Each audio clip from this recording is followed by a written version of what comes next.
샬롬 샬롬 샬롬. 하나님 사랑합니다. 여러분 주 안에서 사랑합니다. 오늘 잠언 20장 20절에서 30절 여호와의 등불. 항상 주님의 말씀이 내 발의 등이 되어야 되겠죠. 사람의 영혼은 야훼 등불이라 사람의 깊은 속을 살피시느니라 이렇게 말씀하고 있어요. 사람의 마음은 사람의 영혼은 여호와의 등불이라 27절 말씀이죠. 사람의 길을 깊은 속을 살피느니라. 사람에게 영혼이 있죠. 믿지 않는 사람들도 그런 이야기를 많이 합니다. 이 영혼은 하나님의 등불입니다. 창세기 2장 7절에 야훼 하나님이 흙으로 사람을 지으시고 생기를 그 코에 불어넣으시니 사람이 생명이 되었다 이렇게 말하고 있어요. 생명이 되었다, 생명이 되었된지라. 몸은 흙으로 되었어요. 물질로 이루어졌죠. 그러나 그 속에는 산 영혼이 생기를 불어넣었기 때문에 생명이 있습니다. 그래서 우리는 생각하고 말하고 행하고 나아가죠. 그래서 욥기 32장 8절에는 사람의 속에는 심령이 있고 전능자의 기운이 사람에게 총명을 주시느니라 이렇게 말하고 있습니다. 혹은 전도서 12장 7절에도 흙은 여전히 땅으로 돌아가고 신은 혹은 영혼은 그 주신 하나님께로 돌아가기 전에 기억하라 이렇게 말씀하죠. 사람의 속에는 불멸의 영혼이 있다. 한번 어떤 유물론자가 한 목사에게 와서 이런 질문을 했다고 합니다. 목사님께서는 우리 인간 육체 속에 영혼이 있다고 믿습니까? 그 목사가 대답하기를 나는 사실인 줄 믿노라 이렇게 대답을 했답니다. 그래서 그 청년이 하는 말이 내가 아무 대학 부속박물관에 가보니 사람을 분석한 것이 있었는데 사람의 육체 속에는 수분이 몇 퍼센트, 광물질이 몇 퍼센트, 탄수화물이 몇 퍼센트 등으로 16가지 종류로 나누어서 실험병에다 넣었는데 그게 인간의 전부이고 영혼이란 찾아볼 수 없었습니다. 그러더랍니다. 목사님 뭐라고 대답했겠어요? 당신에게는 그런 물질밖에 없다고 생각하는가 했더니 그 대답이 나는 그런 줄로 안다고 말하더랍니다. 그랬더니 그 목사님이 말하기를 나는 그 문제에 대해서 당신과 더 이상 말할 수 없습니다. 토론할 대상이 없기 때문이죠. 당신과 같이 물 얼마, 광물질 얼마, 탄수화물 얼마로 된 사람과 나는 얘기할 수 없기 때문입니다. 라고 말했다는 이야기. 유물론자라는 것은 자기 모순이죠. 유물론이라는 것. 인간이 물질뿐이면 유물론을 생각하는 그 자신이 부정이 됩니다. 없어지고 말죠.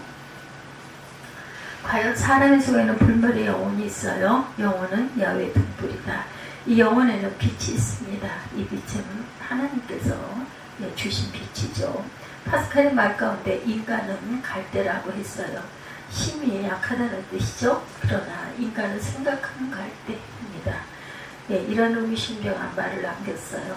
생각도 보통 생각만 있는 것은 아니죠. 무엇을 연구하고 분석하고 창작을 하는 생각, 이런 생각을 할 수 있는 능력을 주셨다. 즉 이성이 인간에게 있는 거죠. 까치나 까마귀는 1000년 전에 지은 집이나 오늘날 지은 집이나 다름이 없다고 하네요. 호랑이는 단군 할아버지 때에도 굴속에도 살았고 오늘날도 여전히 굴속에서 살고 그러나 우리 인간은 그렇지 않다. 아주 원시시대 굴속에 살던 그러한 그 철기시대가 있었어요. 그죠? 제주도에 가보면 지금도 삼성혈이라고 하는 곳이 있는데 거기에는 조그마한 구멍들이 있습니다. 아마 옛날 제주도의 삼성 조상들이 살던 굴인 것 같죠.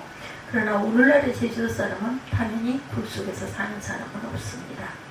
몇 해 전 지은 집의 집과 요사이 집이 전혀 다르죠. 아파트도 고층으로 다 올라가고 이렇게 덥지가 않다고 하네요.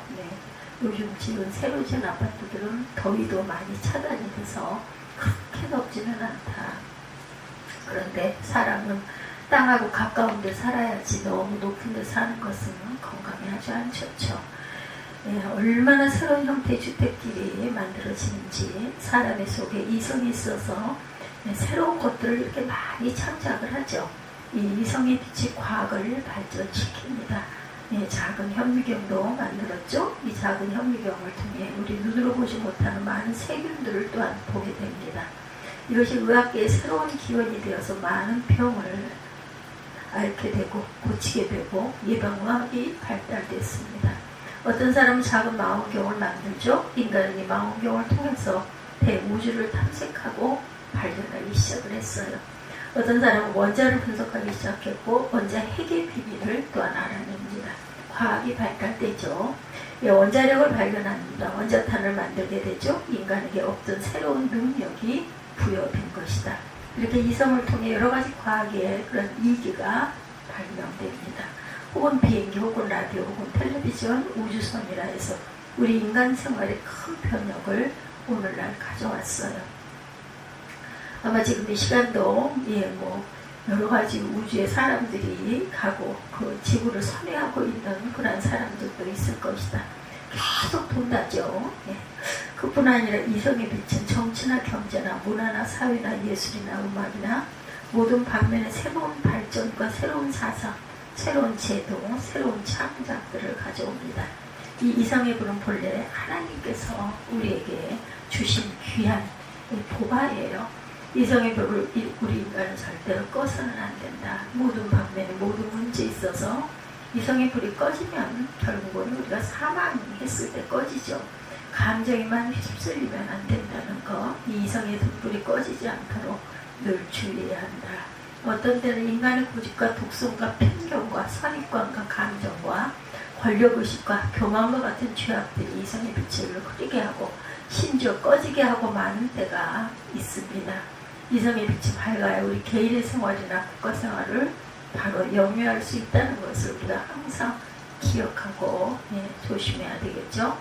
하나님께서 우리 인간의 깊숙한 곳에 다른 빛을 또 하나 주셨는데 로마서 2장 14절 15절에도 바울이 기록합니다. 율법 없는 이방인이 본성으로 율법의 일을 행할 때는 이 사람은 율법이 없어도 자기가 자기에게 율법이 되나니 이런 일은 그 양심의 증거가 되어 생각들이 서로 혹은 송사하며 혹은 변명하며 그 마음에 새긴 율법의 행위를 나타내느니라 이렇게 증거하고 있어요. 인간의 깊은 속에 새겨진 율법, 그것은 양심이라는 것이죠. 하나님께서 인간을 지으신 다음에 누구에게나 마음속에 양심의 등불을 켜주셨어요.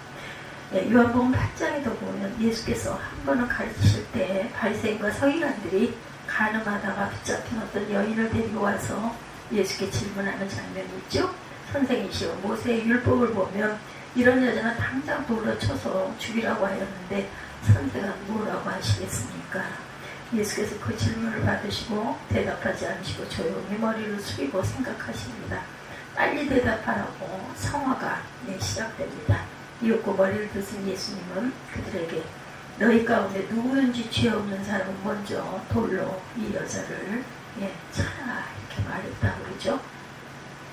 그리고 다시 머리를 숙이고 땅을 보고 무슨 글씨를 쓰시고 한참 동안 계셨다 이렇게 증거되어 있어요. 한참 후에 머리를 들고 보니 거기 있던 사람들이 하나 둘 슬며시 떠나가고 여자 혼자만 있더라. 무엇이 그 사람들을 하려고 그곳을 떠나게 했을까? 성경에 기록된 대로 양심의 가책들을 받은 거죠. 양심의 채찍이 그들을 몰아낸 겁니다. 그들 깊은 속에는 양심의 등불이 있었던 거예요. 어쩔 수 없이. 그 양심도 없어 이런 일이 많이 하죠. 사람들이. 하나님께서 우리 각 심령이 양심의 등불을 각자에게 켜놓으셨다. 독일의 유명한 철학자 칸트도 하늘에는 별이 있고 인간 속에는 양심 곧 도덕적 의식이 있다로 감탄했어요. 이 등불이 있으므로 인간이죠. 인간으로서의 영광이 사실은 여기에 있다. 하나님께서 우리에게 생명을 주셨기 때문에 우리가 이렇게 살아가는 거죠. 짐승은 본능대로 살면 그뿐입니다. 그러나 우리 인간들은 그렇지 않다. 본능대로 절대로 살아서는 안 돼. 짐승 같은 녀석 이런 말 많이 하죠. 양심이 없는 사람에게 하는 말입니다. 양심대로 살아야 그것이 참 인간이다. 우리 한국 사람은 누구나 고려 말하기 충신 정포은 선생님의 그 시절을 아마 기억할 거예요. 아주 유명한 시죠.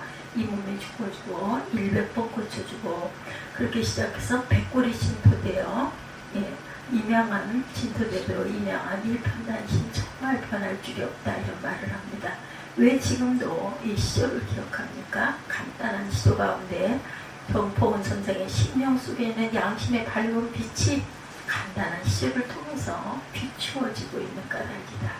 그래서 인간이 인간됨이 나타나는 거죠. 양심의 불이 꺼지면 그런 인간으로서의 생활이 결국은 떨어지고 만다. 근데 어떤 때는 강한 욕심, 정욕, 무력, 권세욕 등 강한 욕심 때문에 이 불이 희미해지고 어떤 때는 꺼져버리기도 합니다. 심지어 양심이 왜곡되고 전도가 되는 때가 없지 않아 있죠. 양심이 불이 꺼지면 그 사람의 생활은 캄캄해진다. 예수님의 말씀과 같이 내게 있는 빛이 어두우며 캄캄한 밤과 같아 그 생활은 암흑이라고 말합니다. 양심의 불이 꺼지면 안 되죠. 이성의 불, 양심의 빛은 하나님께서 인간을 지으실 때 누구에게나 주신 등불이다. 호흡을 불어 넣어 주셨어요. 그 생명이 된지라 이렇게 말씀하죠. 다른 등불이 있으니 성령의 빛인데 세례 요한이 요단강에서 복음을 전파하면서 많은 사람들을 하여금 죄를 회개하고 세례를 받게 할 때 외친 말, 나는 물론 너에게 주거니와 내 뒤에 오시는 이는 나보다 능력이 많으신 나는 그 힘들매를 풀기도 감당치 못하겠노라. 그는 장차 너에게 성경을 불로써 세례를 주시리라 이렇게 말씀합니다. 사도행전 2장에도 오순절에 처음으로 성령께서 강하게 임재하실 때 불같은 혀가 각 사람 머리 위에 임하죠. 사도행전 2장 1절부터 4절까지 보면 오순절 날이 이미 이름에 그들이 다 같이 한 곳에 모였더니 호련히 하늘로부터 급하고 강한 바람 같은 소리가 있어 그들이 앉은 온 집에 가득하고 마치 불의 혀처럼 갈라지는 것들이 그들에게 보여 각 사람 위에 하나씩 임하여 있더니 그들이 다 성령의 충만함을 받고 성령이 말하게 하심을 따라 다른 언어로 말하기를 시작하니라 이렇게 말씀합니다. 아주 의미심장한 구절이죠. 푸른 빛을 의미합니다. 하나님께서 우리 믿는 사람들의 심령 속에 새로운 성령의 등불을 더하신 것이다. 그래서 주님도 요한복음 14장 17절에 저는 진리의 영이라 너희와 함께 거하시며 또 너희 속에 계시겠습니다 말씀합니다. 우리 속에 이 등불이 있어요. 그래서 믿는 사람의 마음속에 우리의 생활을 항상 지도하고 우리의 믿는 진리로 인도하여 주시죠. 우리의 모든 활동을 인도하십니다. 옛날 사도들의 전도 여행 또한 인도하셨죠. 회개하는 모든 길을 인도해 가십니다. 모든 사도시대의 교회의 일, 직분을 통하는 일, 활동을 성령께서 인도하고 이끌고 가신다. 이것은 사도시대만의 것이 아니죠. 세례를 통해 참된 그리스도인과 온 교회를 성령의 빛으로 인도하고 계신다는 것. 우리 믿는 사람들은 언제든지 이 성령의 밝은 빛 아래 내 생활을 스스로 살피고 내 말을 스스로 살피고 나의 행동을 스스로 주제해야 될 것이다. 태양의 빛을 분석하면 이 7가지로 나타난다고 하죠. 이와 비슷하게 성경에 보면 성령의 빛을 9가지로 나타난다고 우리에게 분명히 말씀하셨어요. 갈라디아서 5장에 성령의 열매는 사랑과 희락과 화평과 오래 참은 것과 자비와 양성과 충성과 온유와 절제다 이렇게 말씀합니다. 너희가 성령을 받으면 성령을 따라 행하라고 말씀하십니다. 여기에도 성령을 근심케 하지 말라고 그랬어요. 성령을 소멸하지 말라고 하는 경고도 있습니다. 우리 마음속에 일어나는 강한 욕심이나 편견으로 말미암아 성령을 근심하게 할 수도 있고 성령이 지시한 불빛을 희미하게 만들 수도 있고 마지막에는 소멸케 할 수도 있다라는 것. 성령의 불이 꺼지지 않아야 우리가 그리스도인의 생활을 온전히 하고 갈 수가 있다. 사람의 영혼은 야훼의 등불입니다. 우리 믿는 사람 하나하나는 하나님의 등불이고 우리 속에 하나님께서 양심의 빛을 비추어 주시고 계세요. 이성의 불빛을 등불을 켜놓으셨습니다. 성령의 등불로 우리를 늘 밝히시고 어디로 가든지 우리는 이 빛으로 살고 이 빛을 다른 사람에게도 전도하면서 살아가죠. 그래서 주님께서 너희는 세상의 빛이니 산 위에 세운 성이 숨기지 못할 것이요 사람이 불 켜서 말 아래 두지 아니하고 등경 위에 두어 모든 방 안의 사람들에게 비추게 하느니라. 이와 같이 너희도 너희 빛을 비추어 너희의 착한 행실을 보고 하늘에 계신 너희 아버지께 영광을 돌리게 하라. 바울은 에베소서 5장 8절 이하에도 너희가 전에는 어두움이더니 이제는 주 안에서 빛이라. 빛의 자녀들처럼 행하라. 빛의 열매는 모든 착함과 의로움과 진실함에 있느니라. 성경에 우리 믿는 사람의 생활을 다름박질하는 경주에 비유하죠. 예, 과연 우리의 그 성도들의 생활은 다름박질하는 경주하는 것과 같은 그런 경주를 늘 하고 있다. 그러나 한 가지 더 기억할 것, 예, 촛불을 손에 들고 가는 촛불 경주와 마찬가지로 예, 내 갈 길을 바로 보고 가는 성령의 등불을 켜고 간다라는 것. 촛불이 꺼지지 않아야 다른 사람의 길도 비춰줄 수가 있어요. 그죠? 촛불을 가지고 다름박질하는 경주라는 것을 늘 우리가 기억해야겠다. 우리의 손에 든 촛불은 어떠십니까? 촛불 예배, 우리 예전에 촛불 예배들 많이 했어요. 그죠? 지금도 송년 때는 이제 뭐 전기로 불을 끄기도 하지만 촛불 예배 드리면 뭔가 모르게 참 숙연해지잖아요. 그윽해지고. 처음 예배를 시작할 때 초 하나에 불을 켭니다. 초 하나의 불은 작고 희미하나 그 초 하나로 시작해서 옆에 있는 초에 불이 붙게 되죠. 또 다른 초에도 붙여집니다. 촛불 하나가 둘이 되고 셋이 되고 다섯이 되고 열이 되고 50이 되고 100이 됩니다. 마지막 교회당 안에 1000명이 있으면 1000명의 불이 밝혀집니다. 여러분 온 방안이 환하게 밝아져요. 내가 적은 촛불 하나가 나의 적은 그 촛불 하나가 캄캄한 세상에 무슨 소용이 있을까 하고 우리가 생각할 수 있지만 아무리 작은 촛불이나 내가 이 불을 밝히고 친구가 밝히고 또한 그 친구의 친구가 밝히고 이렇게 전도해 나가면은 정말 밝은 불이 비춰져서 우리가 기뻐하면서 예배를 드릴 수 있다. 이렇게 양심과 이성과 성령의 불을 밝힌다 한다면 이 삼천리간사 감사는 정말 아름다운 천국이 될 것이다. 오늘날 우리 한국의 여러 사정을 본다면 어려움이 많고 뭐 많이 발달했다 그러고 GNP가 엄청나게 올라갔어도 지금도 보면은 별반 다를 바가 없이 계속 문제들이 많이 일어납니다. 극한이 극한을 대합니다. 감정이 감정을 대합니다. 이성의 빛은 이른 듯 깊어요. 양심의 빛이 희미해진 것 같습니다. 성령의 불은 말할 것도 없죠. 사람의 심령 속에 하나님께서 불러주신 이 이성과 양심의 빛이 꺼진다 하면 마치 그 사람의 생활은 캄캄한 밤에 불없는 자동차가 마구 달리는 것 같다. 언제 무슨 사고가 날지 알 수가 없죠. 그 자동차의 앞길이 어떻게 되겠는가.